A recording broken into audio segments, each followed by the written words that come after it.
NEET UGC 2026 देश की सबसे बड़ी मेडिकल प्रवेश परीक्षा, करीब 25 लाख छात्रों का भविष्य। लेकिन अब इसी परीक्षा पर सबसे बड़ा सवाल खड़ा हो गया है। 180 सवालों की परीक्षा में 150 सवाल गेस पेपर से मैच होने का दावा। जयपुर से लेकर केरल तक फैला नेटवर्क, 30 लाख रुपए में बिकने वाला पेपर और मोबाइल में मिला मेनी टाइम्स फॉरवर्डेड का सबूत। क्या देश की सबसे हाई सिक्योरिटी परीक्षा में सेंध लग गई? 3 मई को परीक्षा हुई, 7 मई को एनटीए को कथित गड़बड़ी की सूचना मिली, 8 मई को मामला जांच एजेंसियों तक पहुंच गया। लेकिन उससे पहले ही 29 अप्रैल तक गेस्ट पेपर मोबाइल में घूम रहा था। राजस्थान एसओजी की जांच में दावा है कि बायोलॉजी और केमिस्ट्री के कई सवाल पहले से वायरल थे। इतना ही नहीं, सवालों के ऑप्शन तक मैच होने की बात सामने आई है। नमस्कार, आप देख रहे हैं आरएन टीवी नेशनल। मैं हूं आपके साथ प्रज्ञा पांडे। जयपुर, सीकर, झुंझुनू, नागौर, देहरादून और केरल तक फैले इस नेटवर्क ने अब पूरे सिस्टम पर सवाल खड़े कर दिए। आखिर नीट परीक्षा में हुआ क्या था? कौन बेच रहा था गेस्ट पेपर और क्या लाखों छात्रों की मेहनत पर किसी ने खेल कर दिया? नीट यूजीसी 2026 परीक्षा में एनटीए ने दावा किया है कि पूरी परीक्षा कड़े सुरक्षा इंतजामों के बीच कराई गई थी। हर केंद्र पर निगरानी, बायोमेट्रिक वेरिफिकेशन और हाईटेक सुरक्षा सिस्टम लागू था।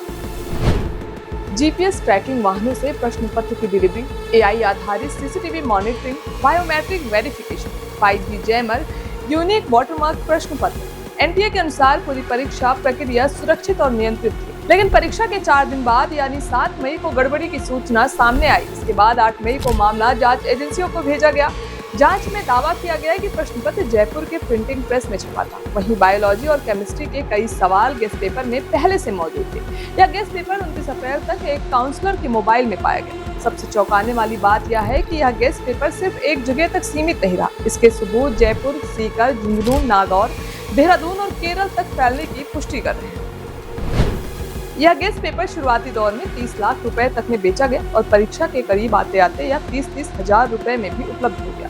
सबसे बड़ा दावा यह है कि केरल से सीकर भेजे गए सैंपल पेपर में 150 प्रश्न ऐसे पाए गए जो नीट परीक्षा से मेल खाते हैं, जबकि परीक्षा 720 अंकों की और 180 प्रश्नों की होती है। जांच में यह भी सामने आया है कि सिर्फ सवाल ही नहीं बल्कि उनके उत्तर विकल्पों का क्रम भी गेस्ट पेपर से मेल खाता पाया गया।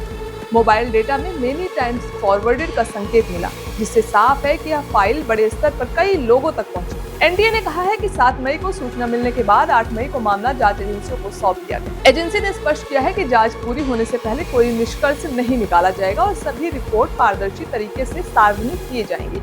एसओजी इस पूरे नेटवर्क की जांच कर रही है कि पेपर लीक कहां से शुरू हुआ और इसमें कौन-कौन शामिल था। नीट यूजी 2026 का यह मामला अब सिर्फ एक परीक्षा विवाद नहीं रहा, यह कई राज्यों तक फैला एक बड़ा जांच नेटवर्क बन चुका है। अब सबकी नजर जांच रिपोर्ट पर है, जो तय करेगी कि यह सिर्फ अफवाह थी या फिर सिस्टम में सच में बड़ी सेंध लग चुकी है।